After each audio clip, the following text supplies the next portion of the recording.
Bonjour à tous, on se retrouve aujourd'hui pour une nouvelle vidéo avant séance à la découverte du film True Mothers de la plus célèbre des réalisatrices japonaises, Naomi Kawase.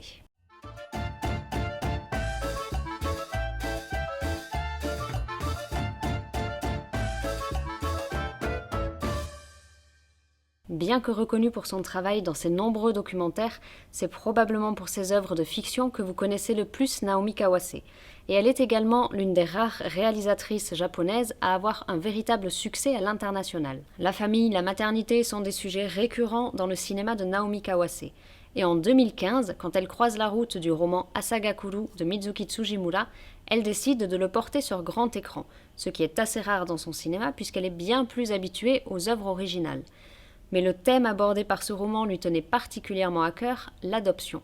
Et si pour nous, spectateurs occidentaux, le sujet peut paraître un peu banal, ce n'est pas la même histoire au Japon. Et si ce sujet est si important pour elle, c'est tout simplement parce qu'elle est elle-même une enfant abandonnée et adoptée. Dans True Mothers, la réalisatrice met donc en avant une grande difficulté dans la société japonaise, avoir un enfant hors du schéma considéré comme classique. Dans ce film, vous allez suivre l'histoire de Hikari, une jeune fille de 14 ans qui va avoir son premier enfant.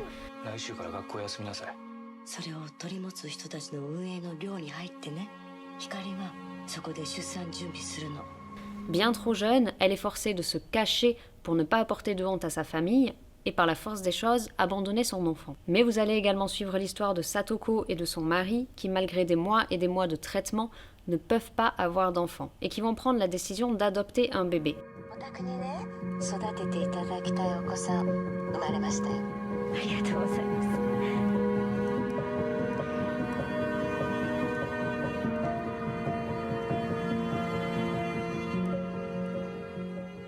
Un choix qui reste assez tabou au Japon, où l'adoption d'enfants est extrêmement rare et où elle est la plupart du temps cachée, que ce soit à l'enfant ou à son propre entourage. Mais alors attention, le Japon n'est pas un pays où il n'y a pas d'adoption, bien au contraire. En France, 67 millions d'habitants. Au Japon, environ 125 millions. En 2008, en France, il y a eu précisément 4082 adoptions. Pour un pays 2 fois plus grand à peu près, va-t-on être autour des 10 000 adoptions ? 90 000. C'est un chiffre énorme. Par contre, seulement 2% de ces adoptions concernent des enfants. Les 98% restants concernent l'adoption d'hommes adultes dans la trentaine. L'adoption d'adultes est en effet très courante au Japon, principalement pour les dirigeants de sociétés qui souhaitent avoir un héritier. Le Japon est un pays qui rencontre de très grosses difficultés sur la natalité et qui a une population extrêmement vieillissante.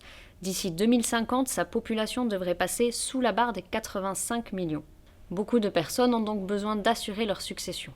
Et si cette pratique est totalement acceptée, l'adoption d'enfants à elle reste très mal perçue. Avec toujours cette manière bien à elle de filmer les paysages et les sentiments, Naomi Kawase voulait donc porter sur grand écran ce sujet si important pour elle et le montrer d'un point de vue plus positif. Si True Mothers n'est pas le titre japonais du film, qui s'appelle tout comme le livre Asagakuru, Le matin arrive, c'est un titre que je trouve très bien choisi, puisque Naomi Kawase, avec ce film, souhaitait mettre en avant le fait qu'il n'y avait pas une seule véritable manière de devenir mère, et surtout mettre en lumière le côté positif de l'adoption. Personnellement, je suis ravie de redécouvrir tout le talent de Naomi Kawase dans True Mothers, après un voyage à Yoshino qui m'avait laissé... J'avais pas trop aimé.